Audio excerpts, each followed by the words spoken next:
30회를 훌쩍 넘긴 오래된 상가, 골목. 그 끝자락에 작은 세탁소 하나가 자리를 지키고 있었다. 간판에는 흰 바탕에 파란 글씨로 고운손 세탁이라 적혀 있었고 세월의 바랜 글자는 몇 번이나 덧칠을 거쳐 지금의 색을 갖게 된 것이었다. 유리문을 밀고 들어서면 늘 같은 냄새가 손님을 맞았다. 갓 달인 옷감의 따뜻한 냄새와 은은한 섬유유연제 향이 뒤섞인 누구에게나 낯설지 않은 그런 냄새였다. 이 작은 세탁소의 주인은 쉰을 바라보는 여인 서연옥이었다. 그녀는 매일 아침 6시면 셔터를 올렸고 밤 8시가 되어서야 불을 껐다. 12해 전 남편을 먼저 떠나보낸 뒤로 그녀에게 세탁소는 생계의 수단이자 동시에 하루를 버티게 하는 유일한 리듬이었다. 다리미를 쥐고 옷에 주름을 펴는 순간마다 그녀는 자신의 마음속 어딘가에 남은 주름도 함께 펴지는 듯한 기분을 느끼곤 했다. 연옥의 하루는 늘 비슷했다. 손님이 맡긴 옷들을 종류별로 나누고 얼룩을 살피고 세탁기와 드라이클리닝 기계를 오가며 분주히 움직였다. 그녀에게 옷이란 단순한 천 조각이 아니었다. 와이셔츠 소매 끝에 남은 볼펜 자국은 회사원의 고단한 하루를 말해주었고 교복 무릎에 묻은 흙은 뛰어놀던 아이의 웃음을 짐작하게 했다. 옷깃에 밴 향수 냄새는 누군가의 설렘을, 소매 끝의 담배 냄새는 누군가의 고단함을 담고 있었다. 연옥은 그렇게 옷을 통해 사람들의 하루를 읽는 법을 익혀왔다. 가게 안쪽 작은 방에는 남편의 사진이 놓여 있었다.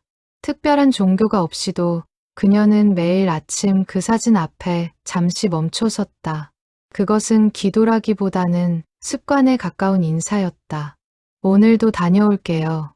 짧은 한마디를 남기고 그녀는 가게 문을 열었다. 남편이 떠난 뒤 처음 몇 해는 견디기 힘든 시간이었다. 손님을 상대하다가도 문득 눈물이 차오르는 날이 있었고 저녁이면 홀로 남은 집이 유난히 크게 느껴지기도 했다. 하지만 시간은 사람을 단련시키는 법이어서 어느새 그녀는 슬픔을 삼키고 웃는 얼굴로 손님을 맞는데 익숙해져 있었다. 동네 사람들은 연옥을 좋아했다.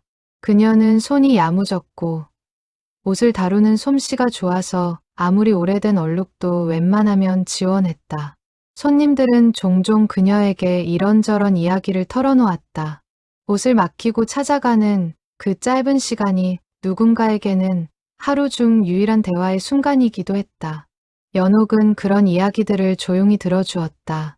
판단하지 않고 다그치지 않고 그저 고개를 끄덕이며 옷에 주름을 펴듯 사람들의 마음도 조금씩 펴주는 사람이었다. 가게 맞은편에는 오래된 미용실이 있었고 그곳의 주인 김옥수는 연옥의 오랜 벗이었다. 옥수는 하루에도 몇 번씩 세탁소에 들러 커피를 나누곤 했다. 연옥아, 너도 이제 슬슬 새 사람 만나야지. 옥순이 지나가듯 던지는 말에 연옥은 늘 손사래를 쳤다. 나는 지금이 좋아. 옷들이랑 손님들이랑 그거면 충분해. 그녀의 말에는 거짓이 없었다. 적어도 스스로는 그렇게 믿고 있었다. 가을이 깊어가던 어느 화요일 오후 세탁소의 유리문에 달린 종이 딸랑 울렸다. 연옥은 다리미를 내려놓고 고개를 들었다. 낯선 얼굴의 중년 남자가 문 앞에 서 있었다. 그는 어딘가 조심스러운 걸음으로 안으로 들어섰고 손에는 반듯하게 개킨 셔츠 한 장을 들고 있었다. 흰색 와이셔츠였다. 특별할 것 없는 셔츠였지만 그것을 들고 있는 남자의 손끝에는 유난한 조심스러움이 묻어 있었다. 마치 깨지기 쉬운 것을 다루듯이 드라이클리닝 부탁드립니다. 남자는 짧게 말하며 셔츠를 카운터 위에 올려놓았다. 연옥은 익숙한 손길로 셔츠를 받아 살폈다. 오래 입은 흔적이 역력했지만 관리는 정성스레 되어 있었다. 소매 끝은 몇 번이나 다시 박음질한 자국이 있었고 단추 하나는 색이 미묘하게 다른 것으로 바뀌어 있었다. 마치 누군가 이 옷을 오래도록, 아주 오래도록 아껴 입어온 듯한 흔적이었다. 성함이 어떻게 되세요? 연옥이 묻자 남자는 잠시 머뭇거리다 답했다. 강태호입니다. 그의 목소리는 낮고 조용했다. 연옥은 장부에 이름을 적어 넣으며 무심코 그를 다시 살폈다. 50을 넘겼을까? 단정한 인상의 남자였다. 그러나 그의 눈빛에는 설명하기 힘든 그늘이 드리워 있었다. 사람은 겪은 만큼의 표정을 갖게 된다는 것을 연옥은 오랜 세월 손님들을 마주하며 배워 알고 있었다. 셔츠를 받아 뒤집어 살피던 연옥의 손끝에 옅은 냄새가 스쳤다. 향수는 아니었다. 담배 냄새도 아니었다. 그것은 오래된 나무 냄새와 비슷한 낯설지만 어딘가 그리운 냄새였다. 연옥은 잠시 그 냄새에 머물렀다가 이내 고개를 저으며 셔츠를 세탁 바구니에 담았다. 다음 주 화요일에 찾으러 오시면 됩니다. 남자는 고개를 끄덕이고는 짧은 인사만 남긴 채 가게를 나섰다. 종소리가 다시 한번 딸랑 울렸다. 연옥이 세탁소를 열게 된 것은 남편이 떠나고 반년쯤 지나서였다. 원래 이 자리는 시어머니가 오래 운영하던 세탁소였고 남편은 생전에 종종 이곳에 들러 어머니의 일손을 돕곤 했다. 남편이 세상을 떠난 뒤 연옥은 갈 곳을 잃은 사람처럼 하루하루를 흘려보냈다. 그러던 어느 날 시어머니마저 연로하여 가게를 접으려 하자 연옥은 스스로도 놀랄 만큼 단호하게 그 자리를 물려받겠다고 나섰다. 사람들은 의아해했다. 세탁 일이라고는 배워본 적 없는 그녀가 왜 갑자기 그런 결심을 했는지 궁금해했다. 하지만 연옥 자신은 알고 있었다. 그것은 남편의 흔적이 남은 마지막 장소를 지키고 싶은 마음이었다. 다리미에 뜨거운 김이 피어오를 때마다 그녀는 남편이 이 자리에서 웃으며 손님을 맞던 모습을 떠올리곤 했다. 처음 몇 달은 실수투성이었다. 얼룩을 잘못 다뤄 옷을 망치기도 했고 다림질 온도를 잘못 맞춰 실크 블라우스를 태워 먹은 적도 있었다. 그때마다 연옥은 손님에게 고개 숙여 사과하고 새 옷을 사서 물어주었다. 옥수는 그런 연옥을 보며 안쓰러워했지만 정작 연옥은 그 시간을 통해 조금씩 단단해져 갔다. 실수는 배움이 되었고 배움은 솜씨가 되었다. 3년쯤 지나자 동네에서 고운손 세탁은 옷을 가장 정성스럽게 다루는 곳으로 소문이 났다. 사람들은 낡은 옷도 오래된 얼룩도 연옥의 손을 거치면 새 것처럼 살아난다고 입을 모았다. 연옥에게는 나름의 원칙이 있었다. 아무리 사소한 옷이라도 함부로 다루지 않는다는 것, 그리고 옷에 담긴 사연을 함부로 캐묻지 않는다는 것이었다. 그녀는 옷의 상태만으로 손님의 하루를, 때로는 인생의 한 시절을 짐작할 수 있었지만 그것을 입 밖에 낸 적은 없었다. 그저 마음속으로 조용히 헤아리고 옷을 정성껏 손질해 돌려줄 뿐이었다. 그것이 그녀가 세상과 소통하는 방식이었다. 말보다 손끝으로, 질문보다 정성으로. 그날 저녁 연옥은 셔츠를 세탁기에 넣기 전 다시 한번 살폈다. 안주머니 쪽 깃 부분에 아주 옅게 남은 얼룩이 눈에 띄었다. 오래되어 거의 지워진 자국이었다. 커피인지 아니면 다른 무엇인지 알 수 없었다. 연옥은 그것을 조심스레 문질러 보다가 이내 손을 멈췄다. 어떤 얼룩은 지우지 않는 것이 나을지도 모른다는 알 수 없는 생각이 스쳤기 때문이었다. 그녀는 셔츠를 가지런히 걸어두고 불을 껐다. 창밖으로는 가을바람이 낙엽을 몰고 지나가고 있었다. 가게 문을 잠그고 집으로 향하는 골목길. 연옥은 문득 걸음을 멈추고 하늘을 올려다보았다. 어느새 해가 완전히 저물어 있었고 가로등 불빛 아래로 낙엽이 서걱서걱 굴러다녔다. 12해 전 그날도 이런 계절이었다는 생각이 스쳤다. 남편이 마지막으로 입원하던 그 가을에도 바람은 이렇게 서늘했고 낙엽은 이렇게 소리를 내며 굴러다녔다. 연옥은 오래된 기억을 애써 밀어내며 다시 걸음을 옮겼다. 그러나 그날 밤 그녀의 머릿속에는 자꾸만 낯선 남자의 조심스러운 손길이 떠올랐다. 셔츠 한 장을 다루던 그 손끝의 정성이 어쩐지 오래전 자신의 모습과 닮아 있었기 때문이었다. 사람은 무언가를 아끼는 방식으로 자신의 슬픔을 드러낸다는 것을 연옥은 알고 있었다. 그 남자가 그토록 조심스레 셔츠를 안고 온 이유가 무엇인지 그녀는 알지 못했다. 다만 그 옅은 나무 냄새가 밤이 깊도록 코끝에 맴돌았을 뿐이었다. 일주일이 지나고 다시 화요일이 돌아왔다. 오후 3시쯤 세탁소의 종이 딸랑 울리며 강태호가 들어섰다. 그는 지난주와 같은 시간, 같은 걸음걸이로 카운터 앞에 섰다. 찾으러 왔습니다. 짧은 인사와 함께 그는 세탁비를 건넸다. 연옥은 정성껏 다림질된 셔츠를 옷걸이째 건네며 물었다. 매주 화요일에 이 셔츠만 맡기시네요. 별 뜻 없이 던진 말이었으나 남자의 표정이 순간 미묘하게 흔들리는 것을 연옥은 놓치지 않았다. 네, 그냥 습관이 되어서요. 그는 짧게 답하고는 셔츠를 조심스레 받아들었다. 그 손길에는 지난번과 똑같은 조심스러움이 담겨 있었다. 그날 이후로 연옥은 매주 화요일이 되면 은근히 그를 기다리게 되었다. 정확히는 그가 가져오는 그 흰 셔츠를 기다리는 것이었다. 같은 셔츠였지만 매번 미묘하게 다른 흔적이 묻어 있었다. 어떤 주에는 소매 끝에 흙이 살짝 묻어 있었고 어떤 주에는 깃 안쪽에 옅은 국물 얼룩이 있기도 했다. 연옥은 그 흔적들을 하나씩 지워내며 마치 퍼즐 조각을 맞추듯 그의 하루를 짐작해보곤 했다. 흙이 묻은 날은 어딘가를 다녀온 것이 분명했고 국물 얼룩이 묻은 날은 누군가와 식사를 한 흔적이었다. 그러나 셔츠는 언제나 그 한 벌뿐이었다. 다른 셔츠는 한 번도 맡기러 온 적이 없었다. 3번째 화요일, 연옥은 결국 참지 못하고 넌지시 물었다. 이 셔츠, 다른 옷은 안 입으세요? 태호는 잠시 침묵했다. 카운터 위에 놓인 셔츠를 물끄러미 내려다보던 그가 낮은 목소리로 답했다. 다른 옷들도 있습니다. 그런데 이 셔츠만큼은 아무데나 맡기고 싶지가 않아서요.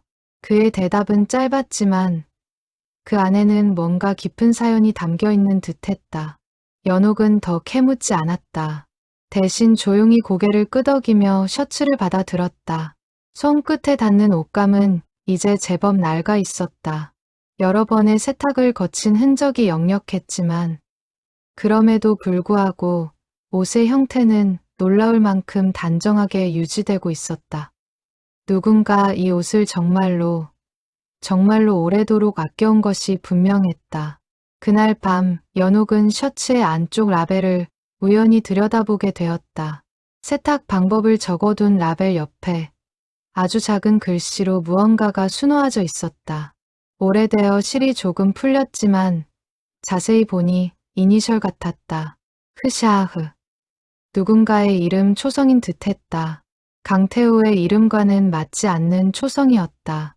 연옥은 잠시 그 글자를 바라보다가 이내 셔츠를 조심스레 세탁망에 넣었다. 남의 사연에 함부로 발을 들이지 않는다는 것이 그녀의 오랜 원칙이었다. 그러나 그 밤 그녀의 머릿속에서는 그 세 글자가 쉽사리 지워지지 않았다. 며칠 뒤 연옥은 옥순의 미용실에서 우연히 강태호에 관한 이야기를 듣게 되었다. 옥순의 단골 손님 중 하나가 태호와 같은 아파트 단지에 산다고 했다. 그 집 아저씨 말이야. 몇 해 전에 부인을 먼저 보냈다더라. 그것도 갑작스럽게. 그 뒤로는 통사람 만나는 일도 없고 그냥 회사만 왔다 갔다 한다던데. 옥순의 말에 연옥은 아무렇지 않은 척 커피잔을 들었지만 속으로는 묘한 동요를 느꼈다. 부인을 먼저 보냈다는 사실이 어쩐지 그 셔츠의 사연과 맞닿아 있는 것만 같았다. 그 주 화요일, 태호가 다시 세탁소를 찾았다. 셔츠를 건네받으며 연옥은 평소와 다름없이 인사를 건넸지만 마음속으로는 자꾸만 그의 표정을 살피게 되었다. 그는 여전히 말수가 적었고 필요한 말 외에는 거의 입을 열지 않았다. 그러나 연옥은 그 침묵 속에서 어떤 조심스러움을, 그리고 그 조심스러움 아래 감춰진 슬픔의 흔적을 읽어낼 수 있었다. 그것은 그녀 자신이 오랜 세월 지녀온 슬픔과 닮은 종류의 것이었다. 사람은 같은 상처를 지닌 사람을 알아보는 법이라고. 연옥은 문득 그런 생각을 했다.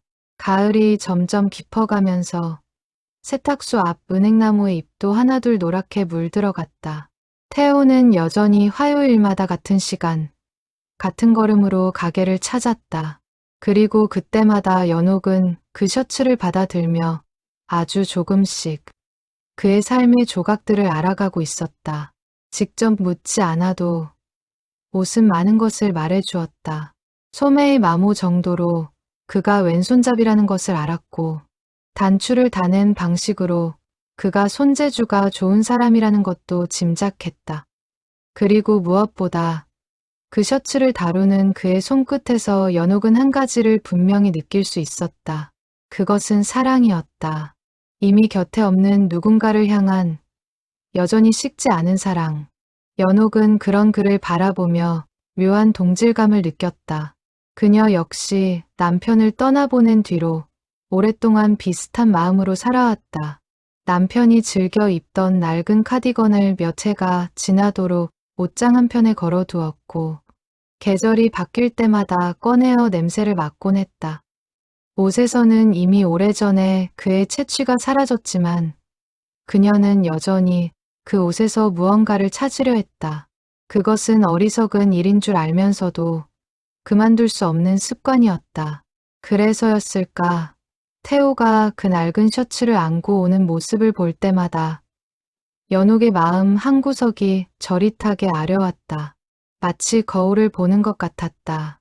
어느 화요일, 유난히 비가 많이 내리던 날이었다. 태호는 우산도 없이 비를 맞으며 세탁소로 뛰어들어왔다. 그의 어깨는 흠뻑 젖어 있었지만 품에 안은 셔츠만큼은 비닐봉지에 겹겹이 쌓여 물기 하나 묻지 않은 채였다. 연옥은 그 모습을 보며 순간 말을 잃었다. 세상 무엇보다 그 셔츠를 지키는 일이 그에게는 가장 중요한 듯 보였기 때문이었다. 많이 젖으셨네요. 잠깐 앉으세요. 연옥은 수건을 건네며 그를 의자에 앉혔다. 태호는 멋쩍은 듯 웃으며 수건으로 젖은 머리를 닦았다. 그 웃음은 처음 보는 것이었다. 짧지만 따뜻한 웃음이었다. 수건을 건네받으며 스친 그의 손끝이 유난히 차가웠다. 연옥은 따뜻한 차 한 잔을 내밀었다. 이거라도 드시고 몸 좀 녹이세요. 태호는 잠시 사양하는 듯하다가 결국 찻잔을 받아들었다. 두 사람은 잠시 말없이 창밖의 비를 바라보았다. 유리창을 타고 흘러내리는 빗줄기 사이로 은행나무의 노란 잎들이 젖은 채 떨어지고 있었다. 가을비가 오면 유난히 생각나는 사람이 있죠. 태호가 나직이 중얼거렸다. 연옥은 그 말을 놓치지 않고 들었지만 굳이 되묻지 않았다. 대신 조용히 고개를 끄덕이며 찻잔을 매만졌다. 저도 그래요. 그녀의 짧은 대답에 태호는 고개를 돌려 연옥을 바라보았다. 두 사람의 시선이 잠시 마주쳤다가 이내 서로 약속이라도 한 듯 다시 창밖으로 향했다. 비가 그친 뒤 태호는 마른 셔츠를 조심스레 챙겨 들고 자리에서 일어섰다. 차 잘 마셨습니다. 다음 주에 뵙겠습니다. 그는 평소보다 조금 더 긴 인사를 남기고 가게를 나섰다. 문이 닫히고 종소리가 잦아든 뒤에도 연옥은 한참을 그 자리에 서서 그가 걸어간 골목길을 바라보았다. 빗물이 고인 아스팔트 위로 가로등 불빛이 부서져 흔들리고 있었다.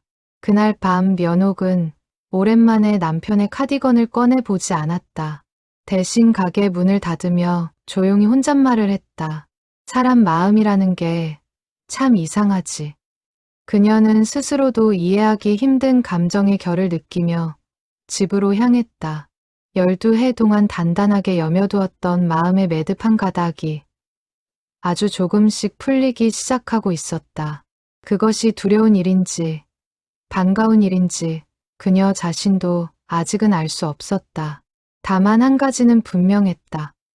화요일이 오는 것이 이제는 더 이상 그저 평범한 하루가 아니게 되었다는 사실이었다. 옥수는 다음 날 세탁소에 들렀다가 연옥의 얼굴빛이 평소와 다르다는 것을 대번에 알아챘다.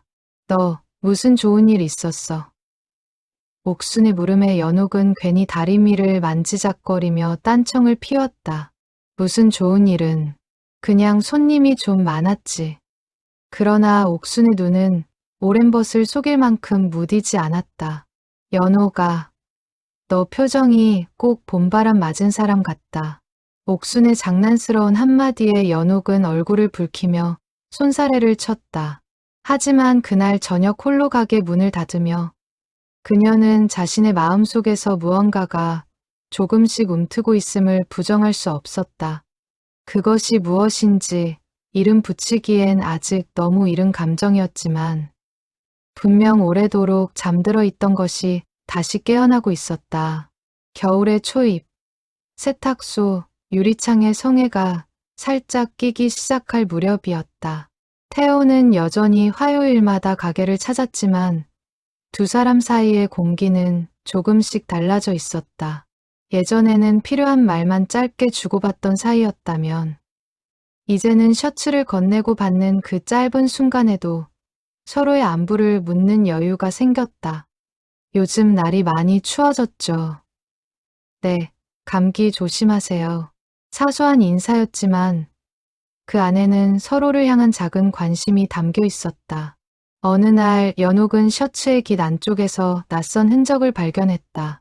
옅은 립스틱 자국이었다. 순간 그녀의 마음이 덜컥 내려앉았다. 태호에게 다른 만남이 있는 것일까 하는 생각이 스쳤기 때문이었다. 그녀는 애써 담담한 표정을 지으며 얼룩을 조심스레 제거했다. 그러나 그 작은 흔적 하나가 마음에 오래도록 남았다. 다음 화요일, 태호가 셔츠를 찾으러 왔을 때 연옥은 평소보다 말수가 적었다. 태호는 그런 그녀의 변화를 눈치챘는지 조심스레 물었다. 무슨 일 있으세요?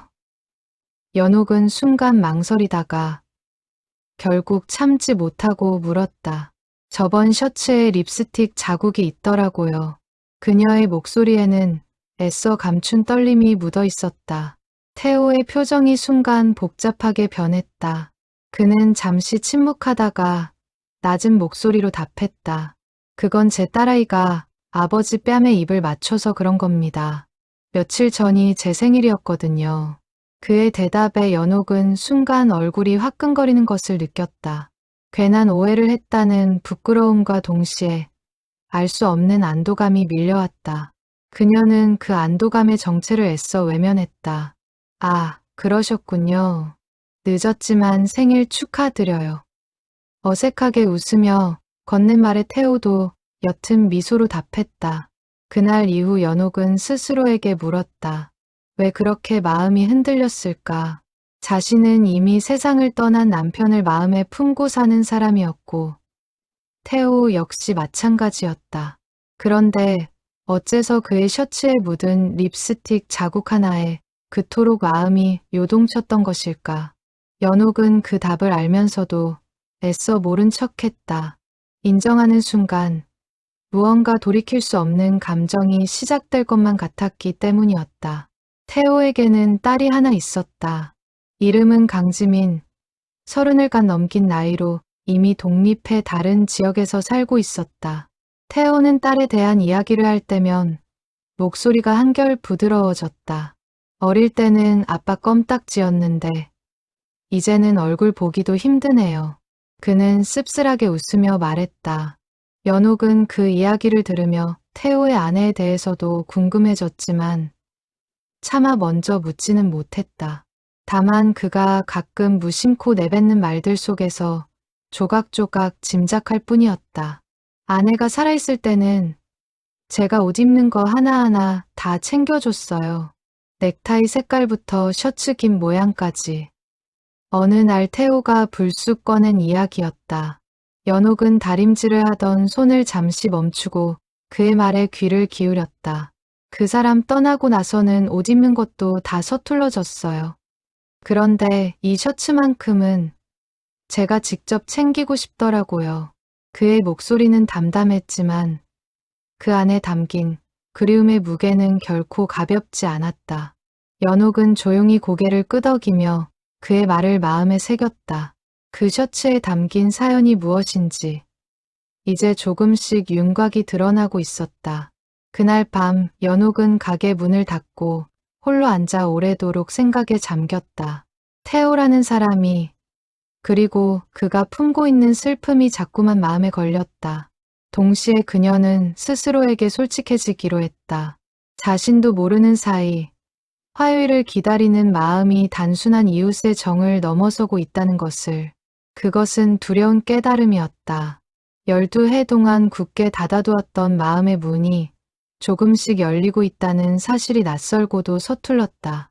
연옥은 창밖의 어두운 밤하늘을 바라보며 나직이 중얼거렸다. 이래도 되는 걸까?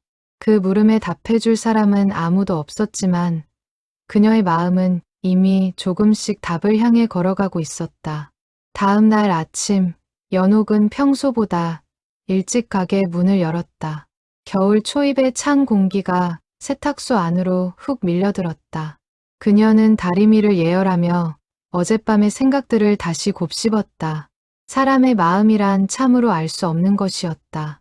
12해 동안 단 한 번도 흔들린 적 없다고 믿었던 마음이 이토록 사소한 계기로 요동칠 줄은 그녀 자신도 예상하지 못했다. 손님들이 하나둘 옷을 맡기러 오는 사이사이 연옥은 자꾸만 벽시계를 힐끔거렸다. 아직 화요일은 닷새나 남아 있었다. 옥순이 점심시간에 맞춰 세탁소에 들렀다. 김밥 2줄을 사들고 온 그녀는 연옥의 맞은편에 앉아 이런저런 이야기를 늘어놓았다. 한참 수다를 떨던 옥순이 문득 정색하며 물었다. 연옥아, 요즘 그 셔츠 아저씨 자주 오는 것 같던데 무슨 사이야? 연옥은 김밥을 씹다 말고 헛기침을 했다. 무슨 사이는 그냥 단골 손님이지. 그녀의 대답에 옥수는 의미심장한 미소를 지었다. 단골 손님 얘기하는데 얼굴이 왜 빨개져? 연옥은 애써 무시하며 화제를 돌렸지만 옥수는 오랜 벗의 마음을 훤히 들여다보는 듯했다. 연옥아, 나는 내가 행복했으면 좋겠어. 옥순이 진지한 얼굴로 말했다. 언니가 떠난 지도 벌써 12해야. 너는 충분히 슬퍼했고 충분히 그리워했어. 이제는 너 자신을 좀 돌아봐도 되지 않을까. 옥순의 말에 연옥은 순간 말문이 막혔다. 그녀의 말이 틀리지 않다는 것을 알면서도 마음 한구석에서는 여전히 죄책감 같은 것이 스멀스멀 올라왔다. 마치 남편을 배신하는 듯한 기분이었다. 아직은 잘 모르겠어. 연옥의 목소리가 작아졌다. 옥수는 더 이상 채근하지 않고 조용히 그녀의 손을 잡아주었다. 그 주 화요일, 태호가 다시 세탁소를 찾았다. 셔츠를 건네받으며 연옥은 평소보다 조금 더 오래 그와 눈을 맞췄다.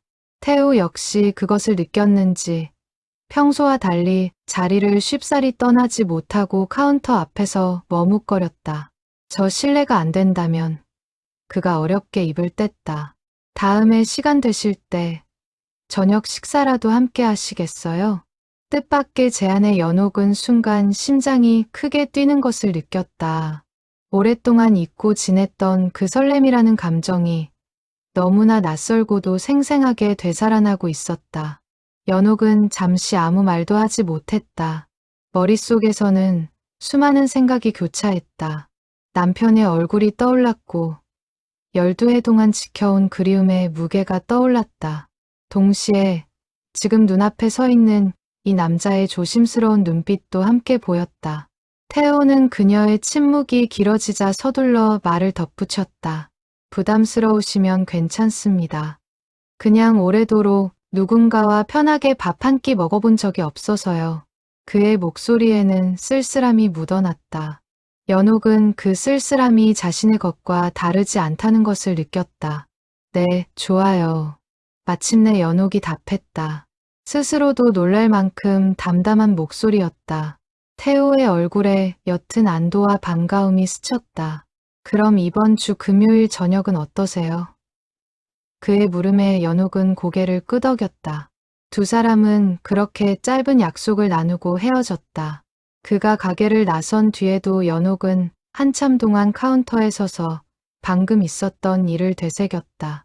심장이 여전히 낯선 속도로 뛰고 있었다. 그녀는 자신의 손끝이 미세하게 떨리고 있다는 것을 깨닫고는 피식 웃음을 지었다.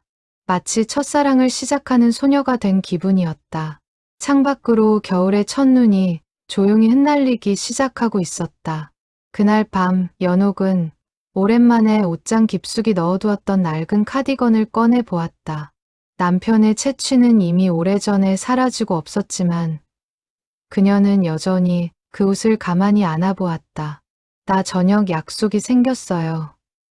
그녀는 마치 남편에게 고하듯 조용히 중얼거렸다. 눈물이 핑 돌았지만 이상하게도 슬픔의 눈물만은 아니었다. 그것은 오랜 시간 굳게 닫혀있던 마음의 문이 삐걱이며 열리는 그런 낯선 감정의 눈물이었다. 그녀는 카디건을 다시 옷장에 조심스레 걸어두며 생각했다. 남편도 어쩌면 그녀가 다시 웃을 수 있기를 바라고 있을지도 모른다고. 창밖으로 첫눈이 소복이 쌓여가는 소리가 고요하게 들려오는 듯했다. 연옥은 이불을 끌어당기며 오랜만에 평온한 마음으로 잠자리에 들었다. 내일이 기다려지는 밤이었다. 금요일 저녁 연옥은 평소보다 이르게 가게 문을 닫았다. 거울 앞에 서서 몇 번이나 옷을 갈아입던 그녀는 스스로도 낯설었다. 12해 만에 처음으로 남을 위해 옷매무새를 다듬어 보는 것이었다.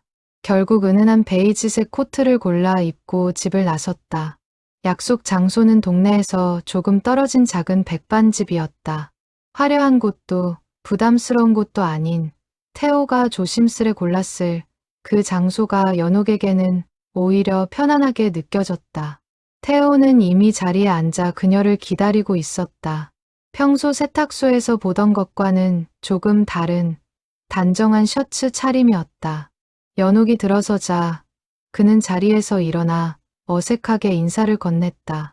와주셔서 감사합니다. 그의 목소리에는 옅은 긴장이 묻어 있었다. 연옥은 웃음으로 화답하며 맞은편 자리에 앉았다. 두 사람은 한동안 서로의 눈치를 살피며 어색한 침묵을 견뎠다. 먼저 입을 연 것은 태호였다. 이렇게 누군가와 마주 앉아 밥을 먹어본 게 얼마 만인지 모르겠습니다. 식사가 나오고 두 사람은 조금씩 대화를 이어갔다. 처음에는 날씨나 동네 이야기 같은 가벼운 주제였지만 시간이 흐를수록 조금씩 서로의 지난 삶으로 대화가 옮겨갔다. 연옥은 남편과의 젊은 시절 이야기를 담담히 꺼냈다. 결혼하고 몇 해는 참 가난했어요. 그래도 그이가 늘 웃는 사람이라서 힘든 줄도 몰랐죠. 그녀의 말에 태호는 조용히 고개를 끄덕이며 귀를 기울였다. 저희 집사람도 그랬습니다. 형편이 넉넉지 않아도 늘 밝았어요. 저보다 훨씬 강한 사람이었죠. 연옥은 이 순간을 놓치지 않고 조심스레 물었다. 실례가 안 된다면 사모님은 어떤 분이셨어요? 태호의 표정이 잠시 흔들렸다. 그는 물잔을 매만지며 천천히 입을 열었다. 이름은 서희였습니다. 민서희. 초등학교 교사였어요. 아이들을 참 좋아하는 사람이었죠. 그의 목소리에는 그리움과 애틋함이 동시에 묻어났다. 5년 전 갑작스러운 사고로 먼저 떠났습니다. 저와 지민이만 남겨두고요. 연옥은 조용히 그의 이야기에 귀 기울였다. 섣부른 위로의 말 대신 그저 진심 어린 눈빛으로 그를 바라보았다. 그날도 평범한 아침이었어요.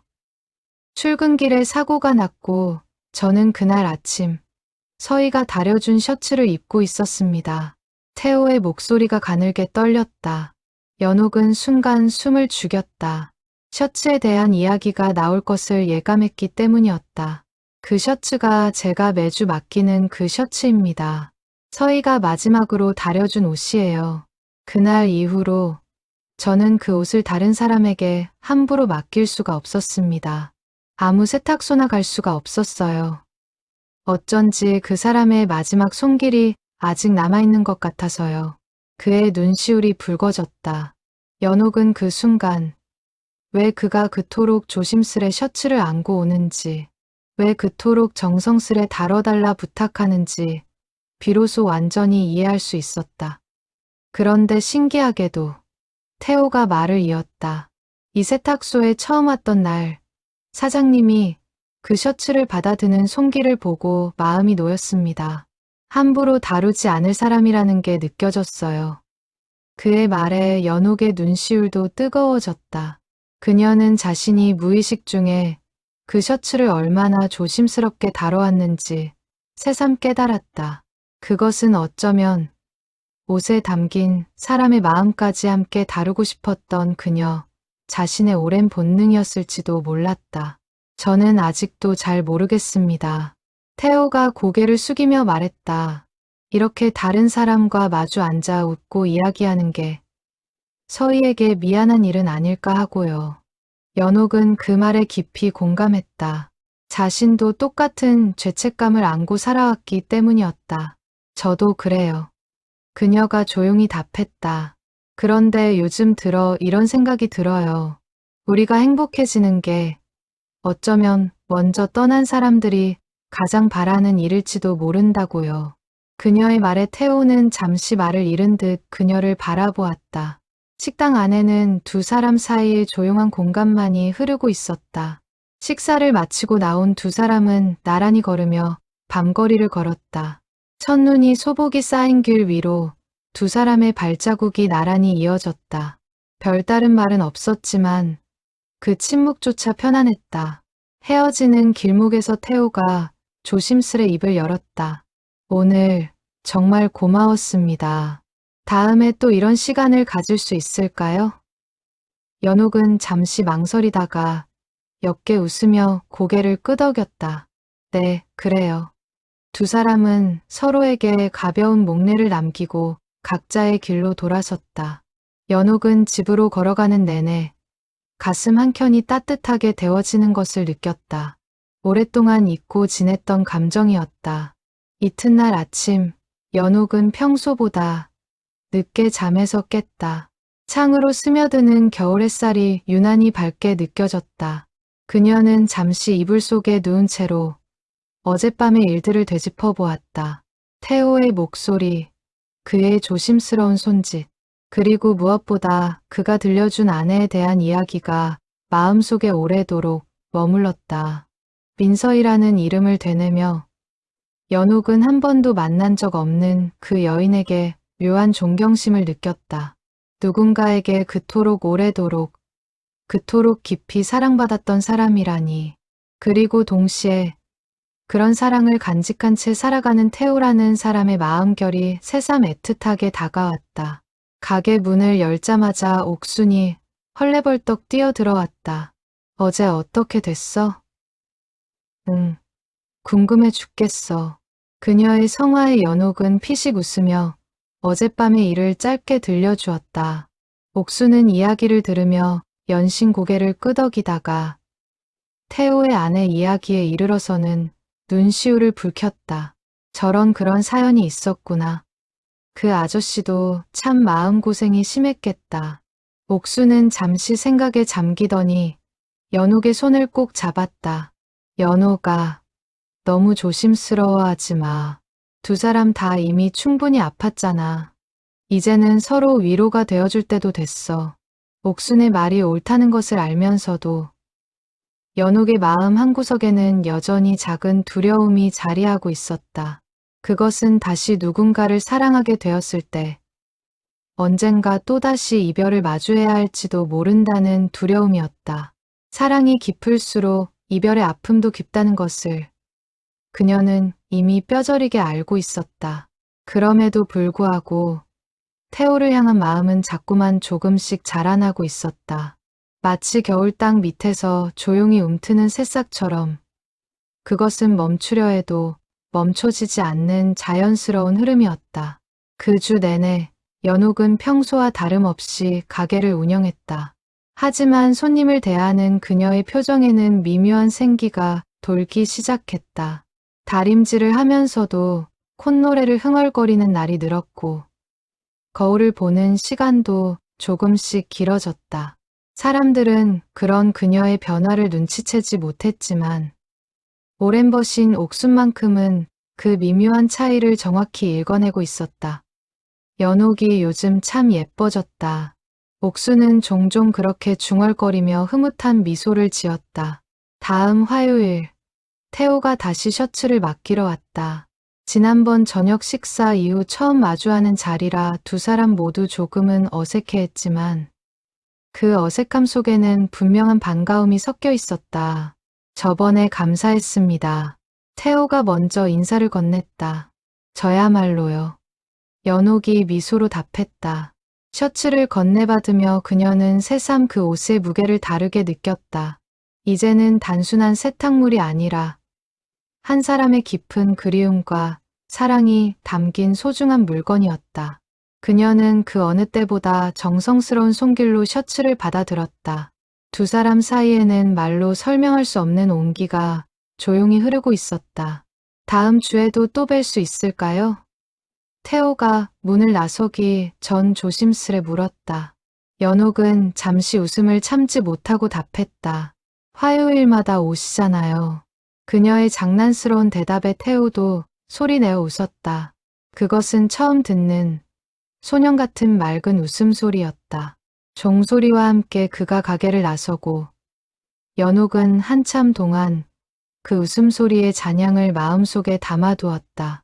창밖으로는 겨울 햇살이 눈 쌓인 거리를 따스하게 비추고 있었고 세탁소 안에는 갓 다린 셔츠의 온기와 함께 말로 다 못한 두 사람의 조심스러운 설렘이 고요히 머물러 있었다. 겨울이 깊어갈수록 두 사람의 만남도 조금씩 잦아졌다. 화요일의 셔츠 심부름은 여전했지만 이제는 주말마다 짧은 산책이나 가벼운 식사가 더해졌다. 두 사람은 서로의 속도를 존중하며 천천히 가까워졌다. 누구도 서두르지 않았다. 그것은 마치 오래도록 얼어있던 땅이 봄을 준비하듯 조금씩 녹아가는 과정과 같았다. 연옥은 태호와 함께 있는 시간이 늘어날수록 자신의 마음속에 오래도록 쌓여있던 외로움의 덮개가 서서히 벗겨지는 것을 느꼈다.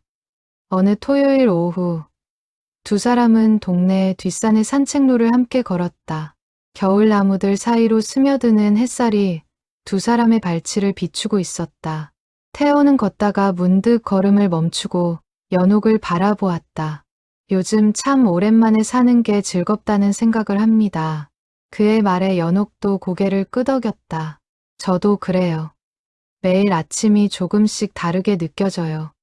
두 사람은 자연스레 손을 맞잡았다. 그 손길에는 어떤 격정도 서두름도 없었다. 다만 서로를 향한 신뢰와 온기가 조용히 전해질 뿐이었다. 연옥은 그 순간 오래도록 잊고 있던 감정 하나를 다시 배우고 있다는 것을 깨달았다. 그것은 바로 누군가와 함께 걷는다는 것의 의미였다. 두 사람의 관계가 깊어지면서 연옥은 스스로에게 솔직해지기로 했다. 죄책감이라는 이름의 무거운 짐을 조금씩 내려놓기 시작한 것이었다. 그녀는 매일 아침 남편의 사진 앞에서 인사를 건네던 습관을 여전히 지켰지만 이제 그 인사에는 미안함 대신 감사함이 담겼다. 당신 덕분에 제가 사랑하는 법을 배웠어요. 이제 그 사랑을 다시 나눠보려고 해요.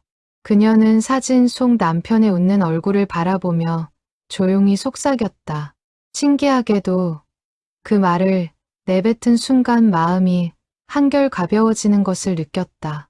태호 역시 비슷한 변화를 겪고 있었다. 그는 더 이상 아내의 죽음을 홀로 짊어진 무게로만 여기지 않았다.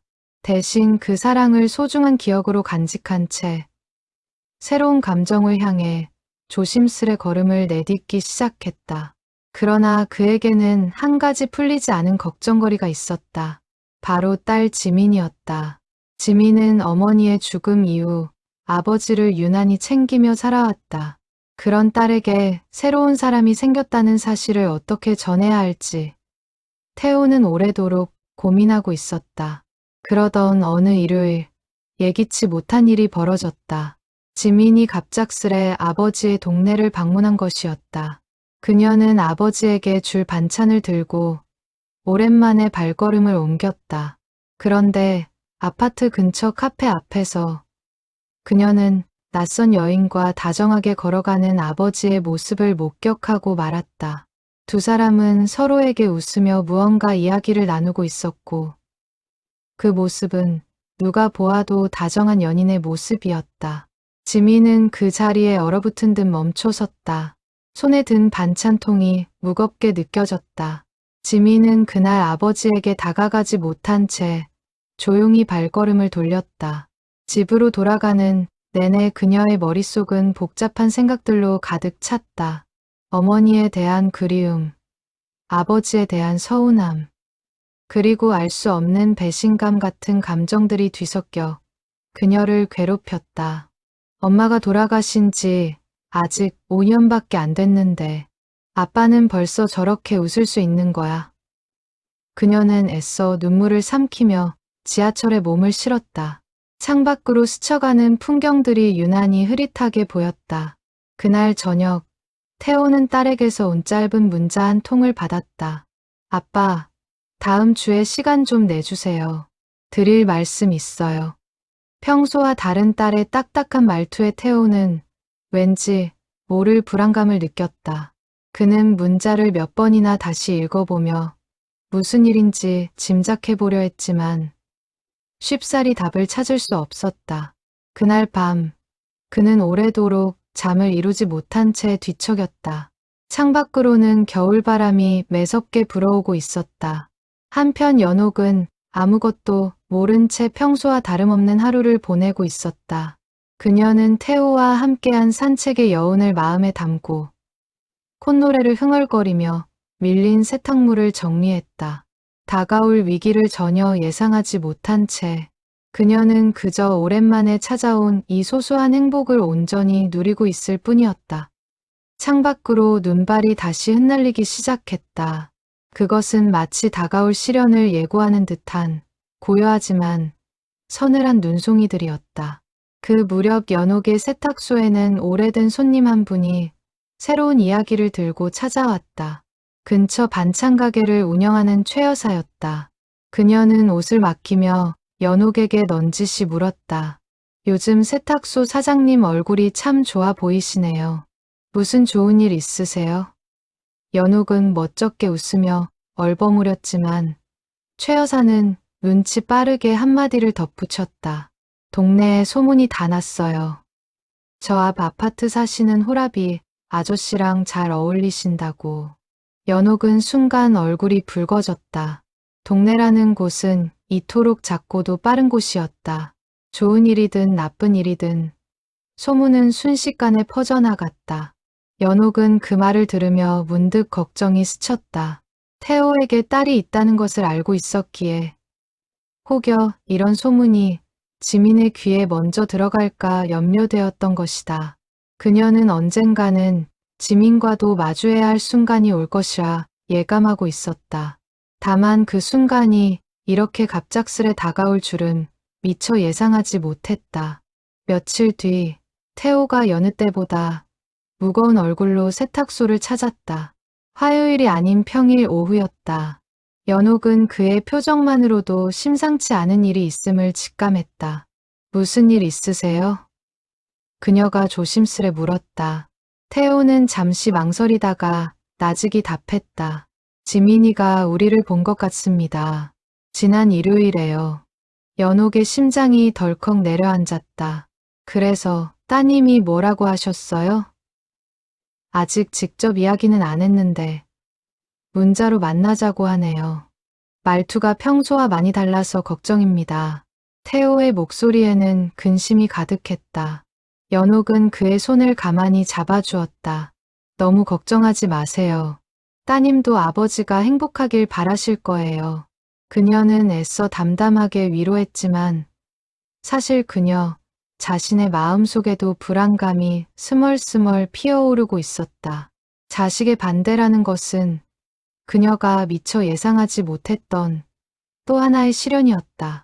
남편을 떠나보낸 슬픔을 딛고 겨우 여기까지 왔는데 또 다른 벽이 그들 앞을 가로막고 있는 듯했다. 제가 먼저 지민이를 만나서 잘 얘기해 보겠습니다. 태호가 결연한 목소리로 말했다. 너무 걱정하지 마세요. 제가 어떻게든 잘 풀어보겠습니다. 그는 연옥을 안심시키려 애썼지만 정작 그 자신의 얼굴에도 짙은 그늘이 드리워 있었다. 연옥은 그런 그를 바라보며 마음이 아려왔다. 사랑이라는 것은 두 사람만의 문제가 아니라는 것을 그녀는 다시금 깨닫고 있었다. 그것은 서로의 삶 전체를 그리고 그 삶에 얽힌 모든 사람들의 마음까지 함께 짊어져야 하는 일이었다. 그날 밤 연옥은 홀로 가게에 남아 늦도록 밀린 옷들을 정리했다.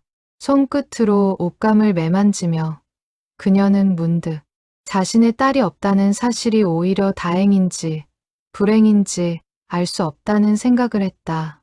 자식이 없었기에 그녀는 오롯이 자신의 슬픔과 그리움만을 감당하면 되었지만 태호에게는 딸의 마음까지 헤아려야 하는 더 큰 짐이 있었다. 연옥은 다리미의 뜨거운 김을 바라보며 나직이 다짐했다.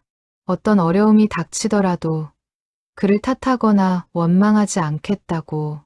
이 사랑이 두 사람만의 것이 아니라 이미 곁을 떠난 사람들과 아직 남은 사람들 모두의 마음을 아우르는 것이어야 한다는 것을 그녀는 어렴풋이 깨닫고 있었다. 창밖 눈발은 그칠 줄 모르고 계속해서 흩날리고 있었다. 가게 문을 닫고 집으로 향하던 연옥은 문득 걸음을 멈추고 밤하늘을 올려다보았다. 눈송이들이 가로등 불빛 아래로 하얗게 쏟아지고 있었다. 그녀는 두 손을 모아 눈을 바라보며 생각했다. 사람과 사람이 만나 마음을 나누는 일에는 언제나 크고 작은 시련이 따르기 마련이었다. 그것이 처음 결혼했을 때도 그러했고 지금 이 순간에도 다르지 않았다. 다만 이번에는 혼자가 아니라는 사실이 그녀에게 작은 위안이 되었다. 태호라는 사람이 그리고 그가 짊어진 마음이 이제는 그녀의 삶 속에 조용히 스며들어 있었다. 연옥은 눈 쌓인 골목길을 천천히 걸으며 마음속으로 다짐했다. 무슨 일이 있어도 이번만큼은 도망치지 않겠다고. 약속한 주말, 태호는 딸이 사는 도시로 향했다. 오랜만에 찾은 딸의 집 앞에서 그는 몇 번이나 심호흡을 하며 마음을 다잡았다. 초인종을 누르자 지민이 문을 열었다. 그녀의 얼굴에는 반가움 대신 딱딱하게 굳은 표정이 자리하고 있었다. 들어오세요, 아빠. 존댓말을 쓰는 딸의 모습에 태호는 가슴이 철렁 내려앉았다. 어릴 적부터 살갑게 굴던 딸이었다. 그런 딸이 이토록 거리를 두는 모습은 처음이었다. 거실에 마주 앉은 두 사람 사이에는 한동안 무거운 침묵이 흘렀다. 먼저 입을 연 것은 지민이었다. 아빠, 지난 일요일에 저 봤죠? 태호는 순간 말문이 막혔다가 이내 조용히 고개를 끄덕였다. 그래, 미안하다. 진작 얘기했어야 했는데 그 아주머니는 누구세요? 지민의 목소리는 날카로웠다. 세탁소를 하시는 분이야. 이름은 연옥이라고 좋은 분이시다. 태호는 조심스레 답했지만 지민의 표정은 더욱 굳어졌다. 엄마 돌아가신 지 이제 5년밖에 안 됐어요. 아빠. 지민의 목소리가 떨렸다. 그런데 벌써 다른 여자를 만나요? 그것도 저한테 말 한마디 없이. 그녀의 눈에는 눈물이 그렁그렁 맺혔다. 태호는 딸의 아픔이 고스란히 느껴져 가슴이 미어졌다. 지민아, 아빠가 내 엄마를 잊은 게 아니야.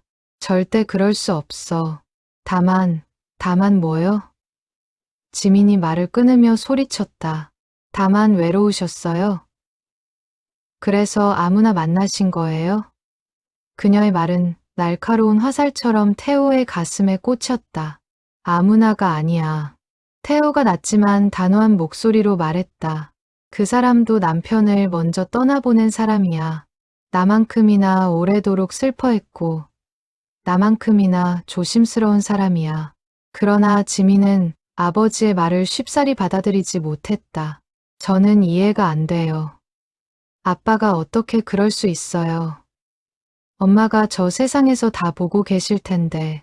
그녀의 말에 태호는 순간 말을 잃었다. 오래도록 스스로에게 던져왔던 질문을 딸의 입을 통해 다시 마주하는 순간이었다. 지민아. 태호가 오래도록 참아왔던 말을 힘겹게 꺼냈다. 아빠도 그 생각을 수도 없이 했어. 서희가 내 엄마가 이런 나를 보면 어떻게 생각할까 하고. 그런데 지민아, 아빠는 지난 5년 동안 하루도 웃지 못했어. 회사와 집만 오가며 그저 버티기만 했다. 그러다 처음으로 다시 웃을 수 있게 됐어. 처음으로 내일이 기다려지는 하루를 살게 됐어. 그의 목소리에는 오랜 세월의 고독이 짙게 배어 있었다. 내 엄마가 정말 아빠를 사랑했다면 아빠가 이렇게 살아가길 바라지는 않았을 거야. 아빠가 다시 웃는 걸 바랐을 거야. 지민은 아버지의 말에 아무런 대꾸도 하지 못한 채 눈물만 흘렸다. 그녀의 마음속에서는 여러 감정이 뒤엉키고 있었다. 아버지의 외로움을 이해하면서도 어머니에 대한 그리움과 배신감 같은 복잡한 감정을 쉽게 떨쳐낼 수 없었다. 저는 아직 준비가 안 됐어요, 아빠. 그녀가 겨우 입을 열었다. 조금만 시간을 주세요. 태호는 딸의 손을 가만히 잡으며 고개를 끄덕였다. 그래, 얼마든지 기다릴게. 다만 이것 하나만 알아줘. 아빠는 내 엄마를 배신하는 게 아니야. 그저 남은 삶을 조금 더 따뜻하게 살아보려는 것뿐이야. 그날 밤 태호는 무거운 마음으로 집으로 돌아왔다. 딸과의 대화가 완전한 화해로 이어지지 못했다는 사실이 그를 짓눌렀다. 그는 오랫동안 서희의 사진 앞에 앉아 있었다. 여보, 내가 잘하고 있는 걸까? 그는 사진 속 아내에게 조용히 물었다. 대답은 없었지만 사진 속 그녀의 미소는 여전히 따스했다. 그는 그 미소에서 어렴풋한 위안을 얻었다. 다음 날 태호는 연옥에게 딸과의 대화를 전했다. 연옥은 조용히 그의 이야기를 들으며 마음이 무거워졌다. 따님이 힘드시겠어요. 그녀가 나직이 말했다.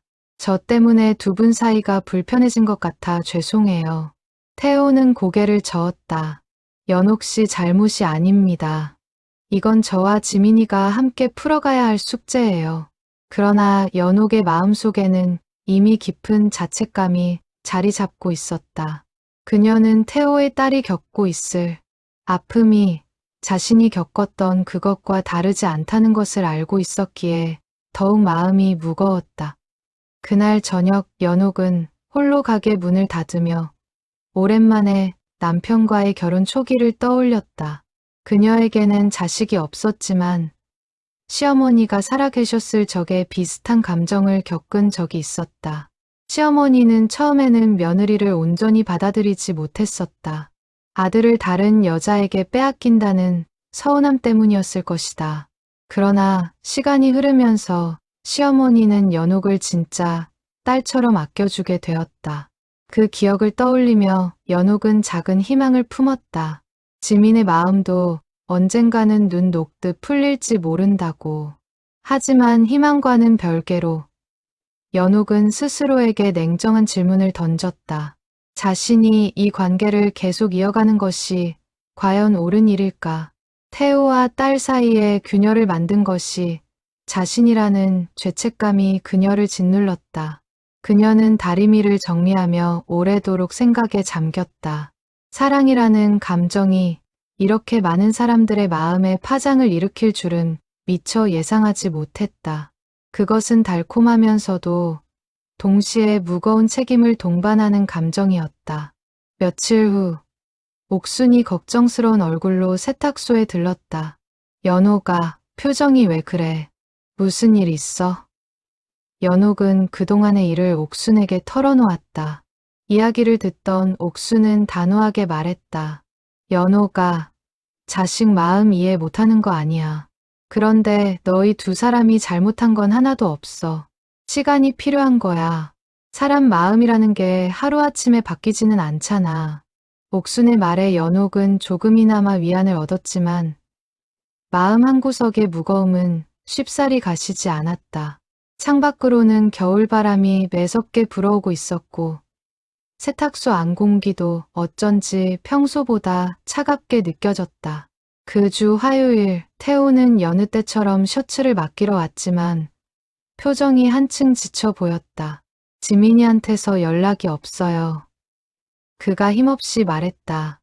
며칠째 전화도 안 받고 문자에도 답이 없습니다. 연옥은 그의 어깨를 가만히 다독였다. 너무 조급해하지 마세요. 마음을 추스를 시간이 필요한 것뿐일 거예요. 그러나 그녀 역시 마음속으로는 불안감을 떨치지 못했다. 자식과 부모 사이의 정을 갈라놓는 존재가 되고 싶지 않았다. 그것은 그녀가 가장 두려워하던 일이었다.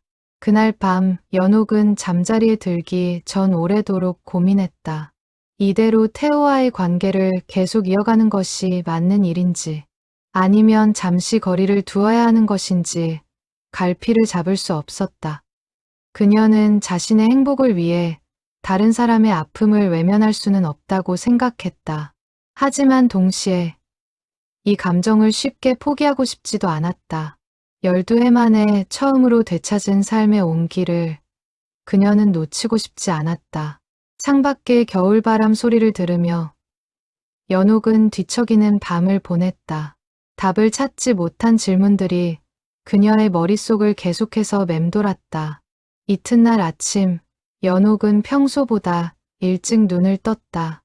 밤새 뒤척인 탓에 눈가가 무거웠지만 그녀는 억지로 몸을 일으켜 가게로 향했다. 셔터를 올리고 불을 켜는 손끝이 유난히 시렸다. 그녀는 다리미를 예열하며 습관처럼 남편의 사진 앞에 잠시 멈춰 섰다. 당신이라면 어떻게 했을까요? 그녀는 사진 속 남편에게 조용히 물었다. 물론 대답은 돌아오지 않았지만 그 짧은 물음만으로도 마음이 조금은 정리되는 듯했다. 사랑은 혼자만의 것이 아니라는 것을 그녀는 다시 한번 되새겼다. 태호를 향한 자신의 마음이 진심이라면 그 진심은 언젠가 지민에게도 가닿을 것이라고 그녀는 스스로를 다독였다. 다만 그 시간이 얼마나 걸릴지 그 답은 아직 아무도 알 수 없었다. 가게 안은 여느 때처럼 갓달인 옷들의 온기로 가득했지만 연옥의 마음속에는 여전히 풀리지 않은 물음표가 남아 있었다. 그녀는 손님이 없는 틈을 타 낡은 앨범을 꺼내 보았다. 남편과 함께 찍은 젊은 시절의 사진들이 빼곡했다. 사진 속 두 사람은 지금보다 훨씬 젊고 앳된 얼굴로 환하게 웃고 있었다. 연옥은 그 웃음을 바라보며 생각했다. 만약 남편이 먼저 세상을 떠난 사람이 아니라 자신이 먼저 떠났다면 어땠을까? 그녀는 남편이 홀로 남아 슬픔에 잠겨 지내는 모습을 상상하고 싶지 않았다. 오히려 그가 다시 누군가와 웃으며 살아가기를 바랐을 것 같았다. 그 생각에 이르자 그녀는 지민의 마음도 언젠가는 같은 결론에 다다를 것이라는 작은 확신을 얻었다. 며칠 뒤 뜻밖의 손님이 세탁소를 찾았다. 문이 열리는 종소리와 함께 들어선 사람은 다름 아닌 지민이었다. 연옥은 순간 심장이 덜컥 내려앉았다. 사진으로도 본 적 없었지만 그 눈빛과 분위기만으로도 태호의 딸임을 단번에 알아볼 수 있었다. 안녕하세요. 실례지만 연옥이 먼저 인사를 건네려 했지만 지민은 딱딱한 표정으로 그녀의 말을 잘랐다. 제가 누군지 아시죠? 그녀의 목소리는 얼음처럼 차가웠다.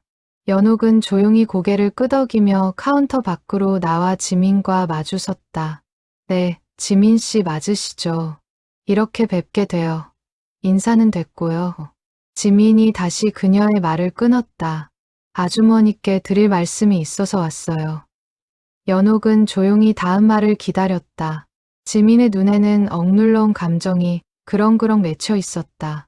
우리 아빠, 그만 좀 만나주세요. 그녀가 겨우 내뱉은 말이었다. 아빠가 얼마나 힘들게 여기까지 왔는지 아세요? 엄마 잃고 5년을 저 하나만 보고 버텨온 사람이에요.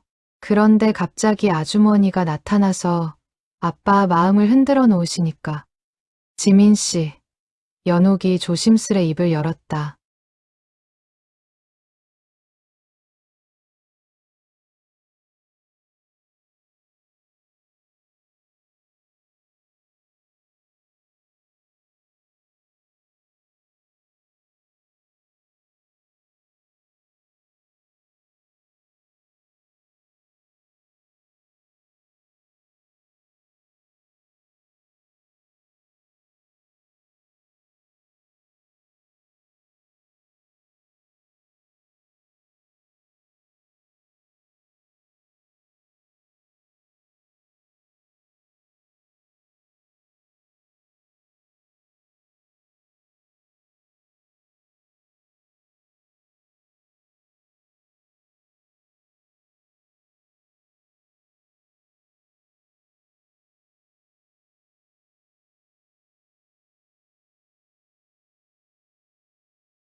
그는 사진 속 아내에게 몇 번이나 물었다.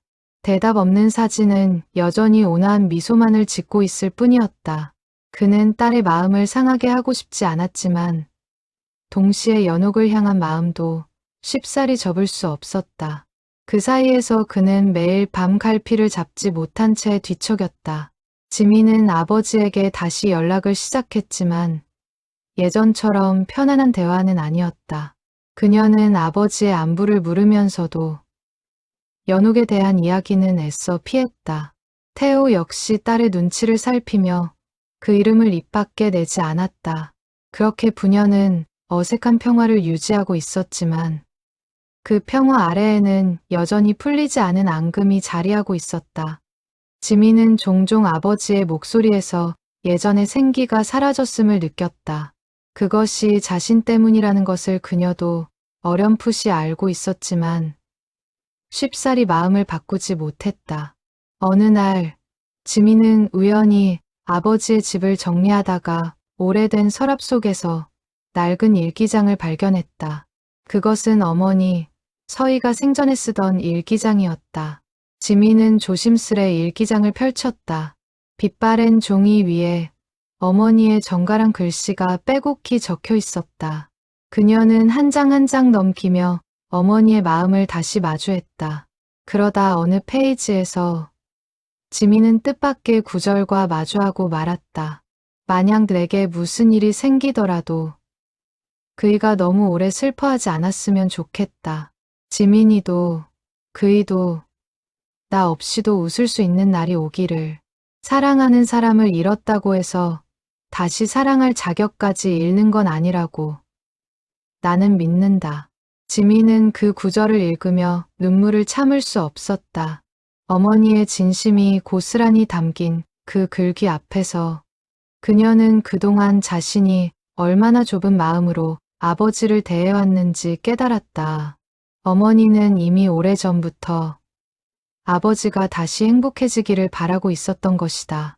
지민은 일기장을 품에 안고 한참을 울었다. 어머니에 대한 그리움과 아버지에 대한 미안함이 동시에 밀려왔다. 그녀는 그날 밤 늦도록 잠들지 못한 채 생각에 잠겼다. 자신이 그동안 지켜온 것이 정말 어머니를 위한 마음이었는지, 아니면 그저 자신의 상실감과 두려움을 아버지에게 투영한 것은 아니었는지 스스로에게 묻고 또 물었다. 창밖의 겨울바람이 유리창을 두드리는 소리만이 그녀의 방 안을 채우고 있었다. 다음 날 아침, 지민은 퉁퉁 부은 눈으로 잠에서 깼다. 밤새 흘린 눈물의 흔적이 얼굴 곳곳에 남아 있었다. 그녀는 세수를 하며 거울 속 자신의 모습을 오래도록 바라보았다. 어머니의 일기장 속 그 구절이 계속해서 머릿속을 맴돌았다. 사랑하는 사람을 잃었다고 해서 다시 사랑할 자격까지 잃는 건 아니다. 그 말은 비단 아버지에게만 해당하는 것이 아니라는 생각이 문득 들었다. 그것은 어쩌면 지민 자신에게도, 그리고 세상의 모든 남겨진 사람들에게도 해당하는 말일지 몰랐다.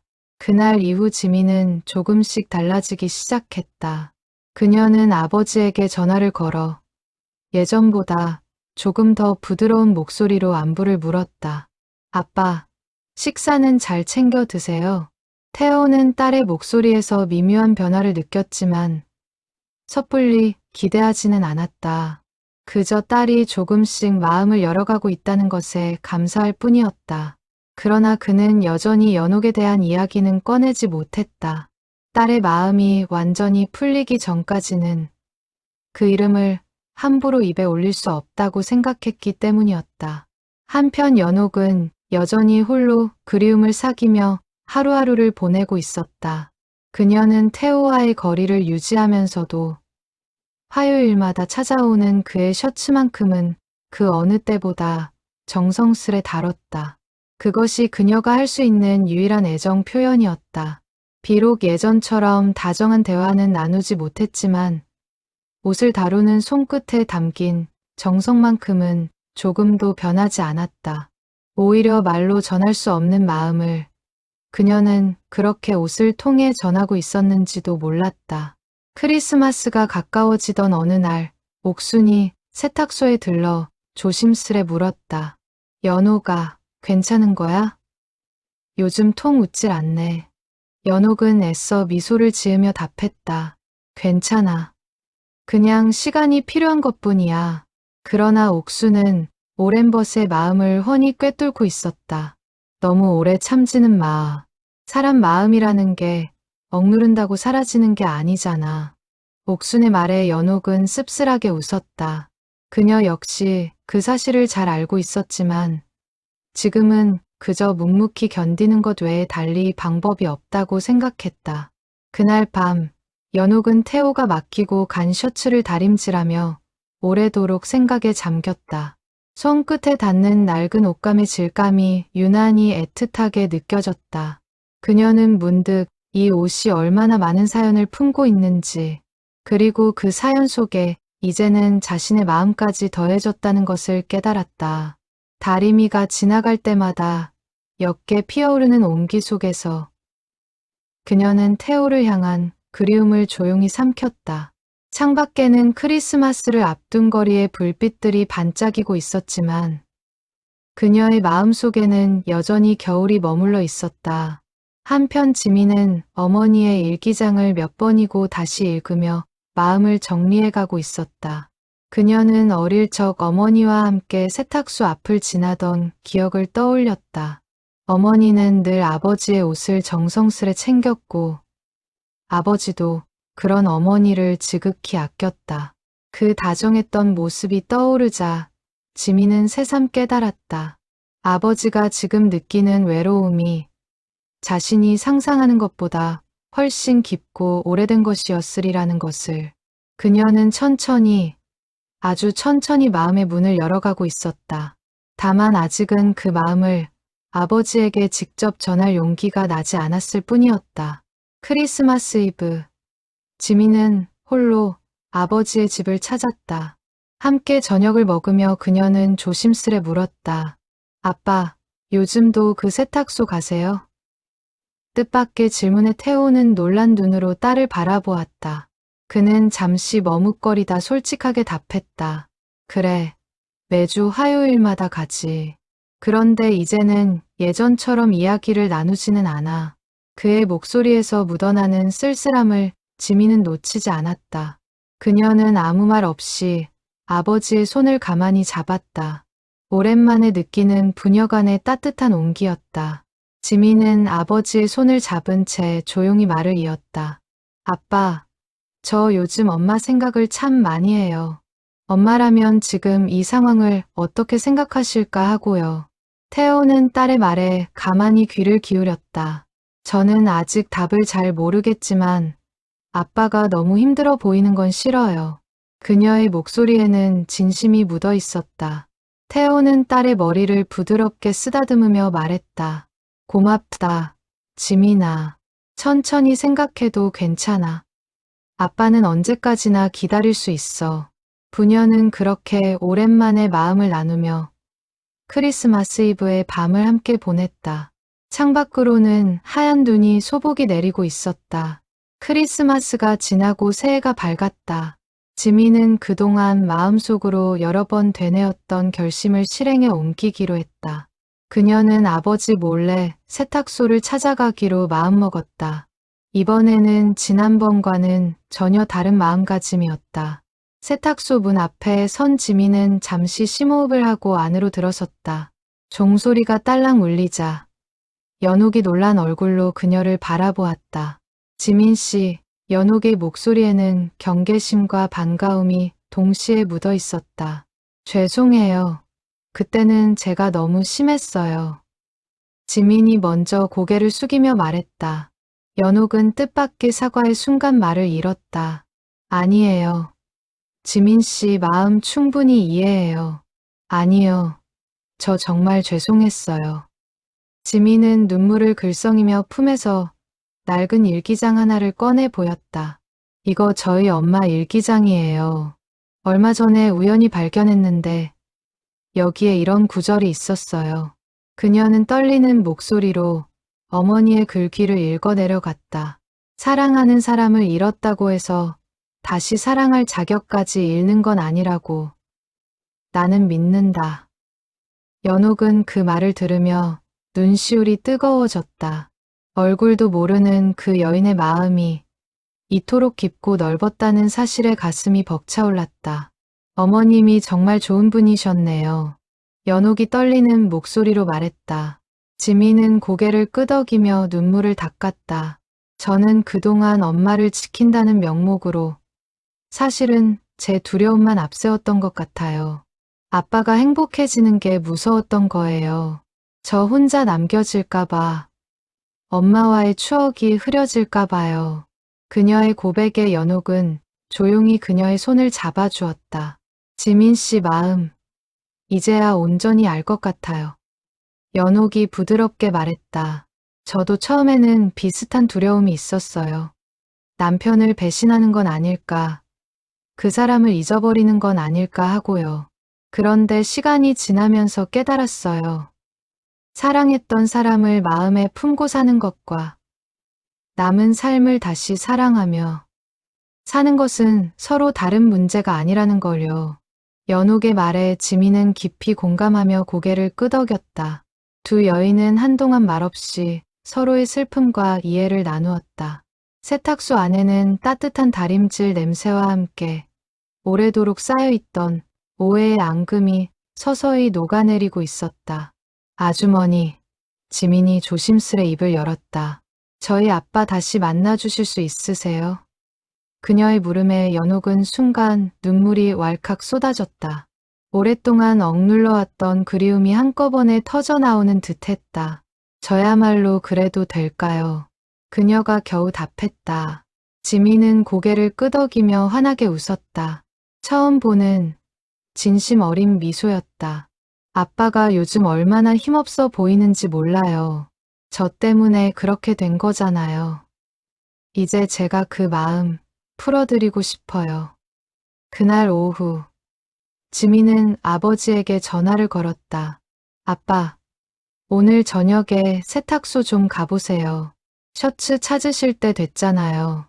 뜬금없는 딸의 말에 태호는 의아해했지만 딸의 목소리에서 묻어나는 미묘한 설렘을 느끼고는 순순히 따르기로 했다. 그는 퇴근길에 세탁소로 향하며 알 수 없는 기대감에 가슴이 두근거렸다. 무슨 일인지 짐작조차 할 수 없었지만 오랜만에 느껴보는 그 설렘이 반갑기까지 했다. 세탁소 문을 열고 들어선 태호는 카운터 앞에 서 있는 연옥과 눈이 마주쳤다. 그녀의 눈에는 눈물이 그렁그렁 맺혀 있었지만 입가에는 환한 미소가 걸려 있었다. 무슨 일이에요? 태호가 어리둥절한 표정으로 물었다. 연옥은 아무 말 없이 카운터 옆에 서 있던 지민을 가리켰다. 태호는 그제야 딸의 존재를 알아채고 놀란 표정을 지었다. 지민아, 여기 어떻게? 지민은 아버지에게 다가가 그의 손을 꼭 잡았다. 아빠, 저 이제 괜찮아요. 아주머니랑 잘 지내세요. 그녀의 말에 태호는 순간 말을 잇지 못한 채 딸과 연옥을 번갈아 바라보았다. 그의 눈에서도 뜨거운 눈물이 흘러내렸다. 세 사람은 한동안 아무 말 없이 서로를 바라보았다. 세탁소 안에 걸린 옷들 사이로 겨울 오후의 햇살이 부드럽게 스며들고 있었다. 태호는 딸에게 다가가 조용히 안아주었다. 고맙다, 지민아. 그의 목소리가 떨렸다. 지민도 아버지의 품에 안겨 오래도록 참아왔던 눈물을 쏟아냈다. 아빠, 저도 죄송했어요. 아빠 마음 헤아리지 못하고 힘들게 해서요. 부녀는 그렇게 서로를 부둥켜 안고 오랜 시간 쌓여왔던 서운함과 미안함을 눈물로 흘려보냈다. 연옥은 그런 두 사람의 모습을 조금 떨어진 곳에서 조용히 지켜보았다. 그녀의 마음속에도 벅찬 감동이 밀려왔다. 사랑이라는 것이 결코 두 사람만의 문제가 아니라는 것을 그녀는 다시 한번 깊이 깨달았다. 그것은 남겨진 모든 사람들의 마음을 아우르고 그 마음들이 서로 화해하고 이해할 때 비로소 완전해지는 것이었다. 잠시 후 지민이 눈물을 닦으며 연옥에게 다가와 손을 내밀었다. 아주머니, 저희 아빠 잘 부탁드려요. 그녀의 말에 연옥은 웃음과 눈물이 뒤섞인 얼굴로 그 손을 맞잡았다. 고마워요. 지민 씨, 정말 고마워요. 태호는 그제야 카운터 위에 놓인 자신의 셔츠를 발견했다. 정성스레 다림질된 그 하얀 셔츠는 여느 때보다 더욱 곱게 접혀 있었다. 그는 그 옷을 조심스레 안아들며 연옥을 바라보았다. 이 셔츠처럼 우리 마음도 다시 잘 정돈된 것 같습니다. 그의 말에 연옥은 옅게 미소 지었다. 이제 이 옷깃에는 새로운 향기가 스며들 차례네요. 그녀의 말에 세 사람 모두 오랜만에 마음 편한 웃음을 나누었다.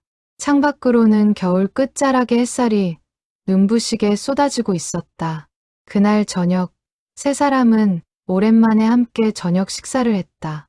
처음에는 다소 어색한 분위기였지만 시간이 흐를수록 대화는 자연스럽게 이어졌다.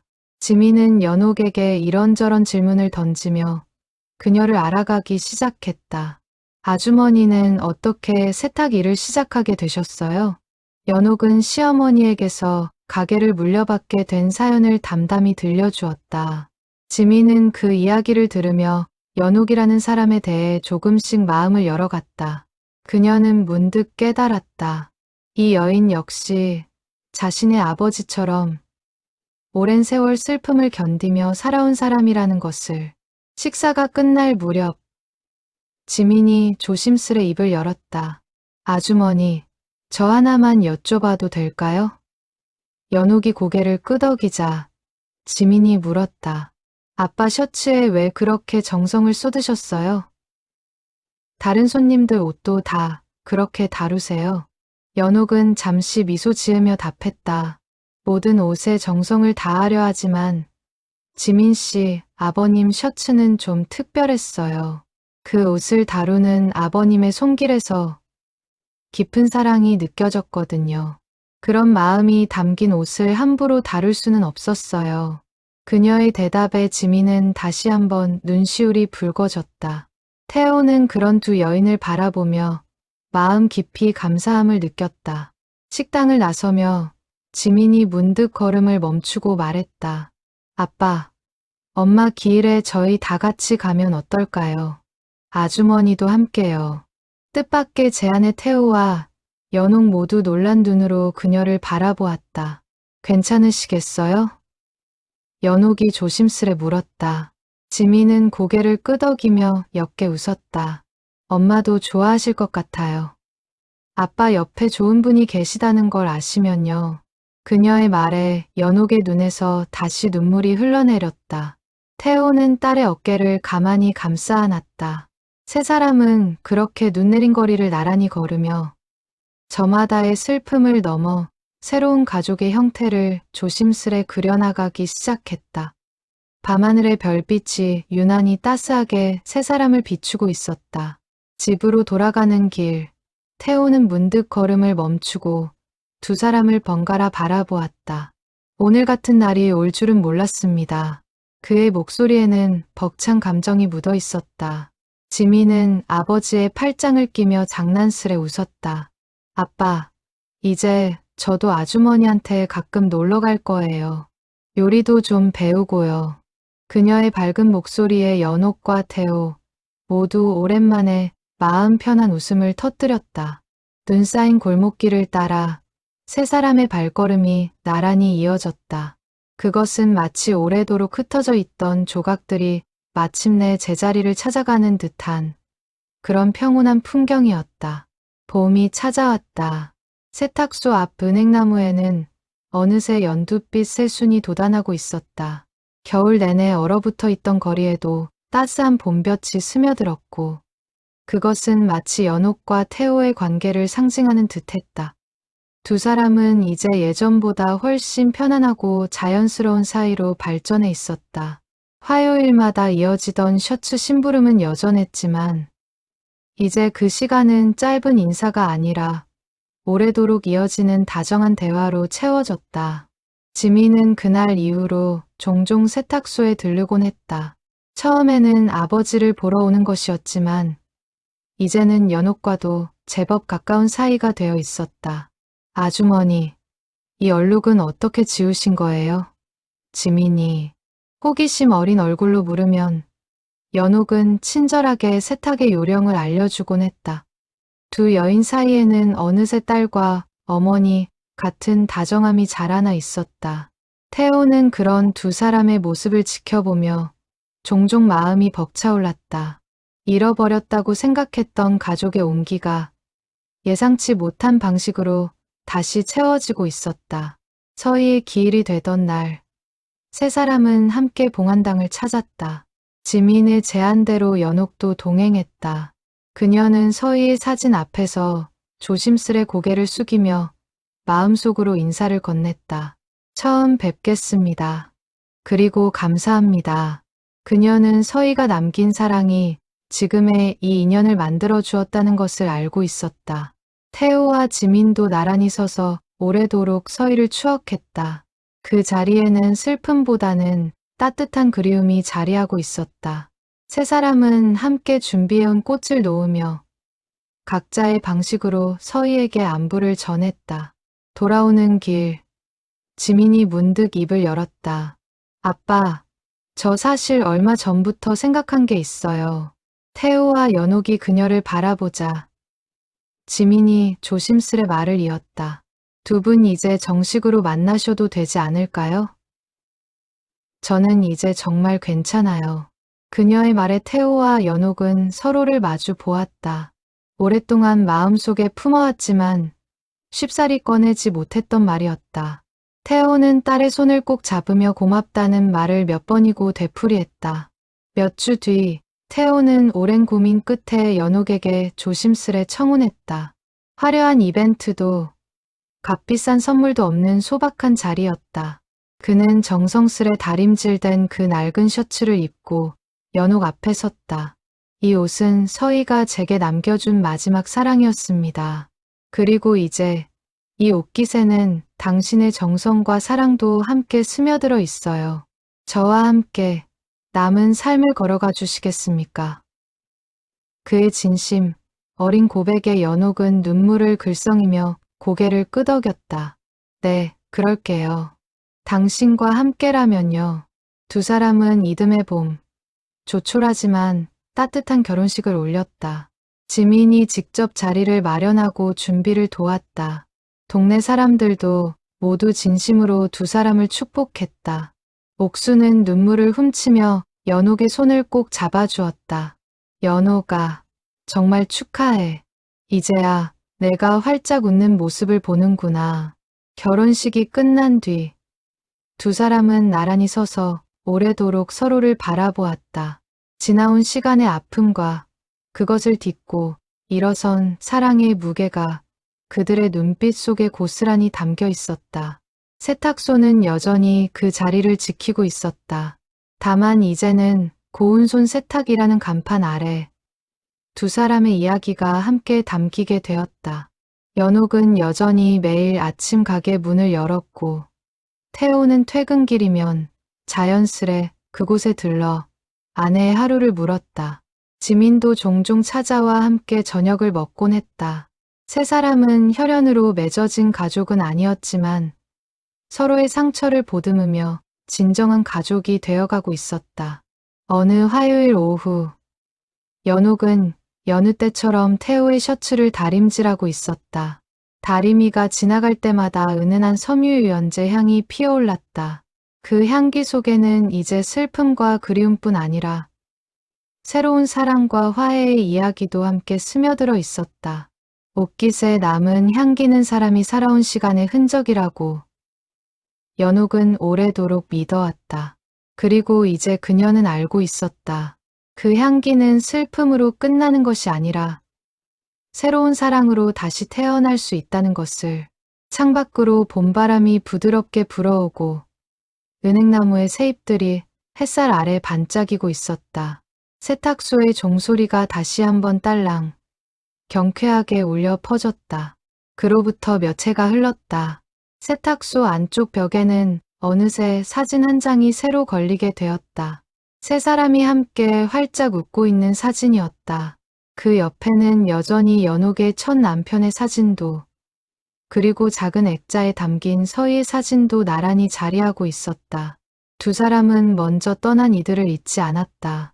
오히려 그들의 사랑을 마음 깊이 간직한 채 남은 삶을 더욱 소중히 여기며 살아갔다. 계절이 바뀔 때마다 두 사람은 함께 그 사진들 앞에 서서 조용히 안부를 전하곤 했다. 동네 사람들 사이에서는 종종 이런 이야기가 오갔다. 고운 손 세탁소 사장님 부부 보면 나이 들어서도 저렇게 다정할 수 있구나 싶다니까. 그 말을 들을 때마다 연옥은 옅게 웃으며 다림질을 계속했다. 그녀는 알고 있었다. 진정한 사랑은 화려한 시작이 아니라 서로의 슬픔을 이해하고 함께 견뎌내는 과정 속에서 자라난다는 것을. 옷깃에 남은 오래된 얼룩도 세월이 지나면 그 나름의 무늬가 되어 옷의 일부가 되듯이 사람의 마음도 지나온 슬픔을 끌어안으며 더욱 깊어지는 법이었다. 봄이 되면 세탁소 앞 은행나무는 어김없이 새순을 틔웠다. 연옥은 매년 그 나무를 바라보며 지나온 시간들을 떠올렸다. 옷깃에 남은 향기처럼 사람의 마음에도 사랑했던 이들의 흔적이 오래도록 스며 있는 법이었다. 그리고 그 향기는 결코 지워지는 것이 아니라 새로운 사랑과 함께 더욱 깊고 그윽하게 어우러지는 것이었다. 화요일 오후, 세탁소 유리문 너머로 다정한 두 사람의 웃음소리가 흘러나왔다. 그 소리는 오래도록, 아주 오래도록 그 골목길에 따뜻하게 머물러 있었다. 지민은 이제 아버지의 집이 아니라 두 사람이 함께 꾸린 이 작은 세탁소를 마음의 고향처럼 여기게 되었다. 명절이면 어김없이 찾아와 연옥과 함께 부엌에서 음식을 만들었고 태호는 그런 두 여인을 바라보며 흐뭇한 미소를 지었다. 처음에는 상상조차 하지 못했던 풍경이었다. 상실과 슬픔으로 얼룩졌던 세 사람의 삶이 이제는 서로를 지탱하는 든든한 울타리가 되어 있었다. 지민은 종종 어머니의 일기장을 꺼내 읽으며 어머니가 남긴 마지막 사랑의 의미를 되새기곤 했다. 그리고 그때마다 그녀는 확신했다. 어머니는 지금 이 순간을 어딘가에서 흐뭇하게 지켜보고 계실 것이라고. 연옥에게도 세탁소는 더 이상 홀로 견뎌내야 할 삶의 무게가 아니었다. 그것은 이제 사랑하는 사람들과 함께 일구어가는 따뜻한 보금자리였다. 그녀는 여전히 매일 아침 다리미를 예열하며 하루를 시작했다. 옷에 얼룩을 지우고 주름을 펴고 그 안에 담긴 사람들의 사연을 조용히 헤아리는 일. 그것은 예전과 다르지 않았다. 다만 이제 그녀의 손끝에는 슬픔을 넘어선 사랑의 온기가 함께 스며들어 있었다. 옷깃에 남은 향기는 결코 사라지지 않는다. 다만 시간이 흐르며 더 많은 사랑과 이야기를 품은 채 더욱 깊어질 뿐이다.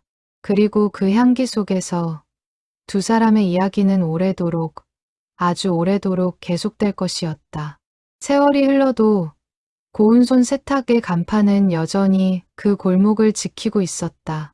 그리고 그 문을 열고 들어서는 모든 손님들에게 연옥은 한결같은 정성으로 옷을 다루었다. 얼룩진 옷도, 낡은 옷도 그녀의 손을 거치면 새로운 생명을 얻은 듯 단정하게 되살아났다. 그것은 비단 옷만의 이야기가 아니었다. 상처 입은 마음도, 얼어붙은 관계도 정성과 시간을 들이면 다시 따뜻하게 펴질 수 있다는 것을 연옥과 태호, 그리고 지민의 이야기는 조용히 말해주고 있었다. 옷깃에 남은 향기처럼 사람과 사람 사이에 남는 것은 결국 서로를 향한 정성과 사랑이었다. 그 향기는 오늘도 작은 세탁소의 문을 열고 닫는 그 소소한 일상 속에서 은은하게 피어오르고 있었다.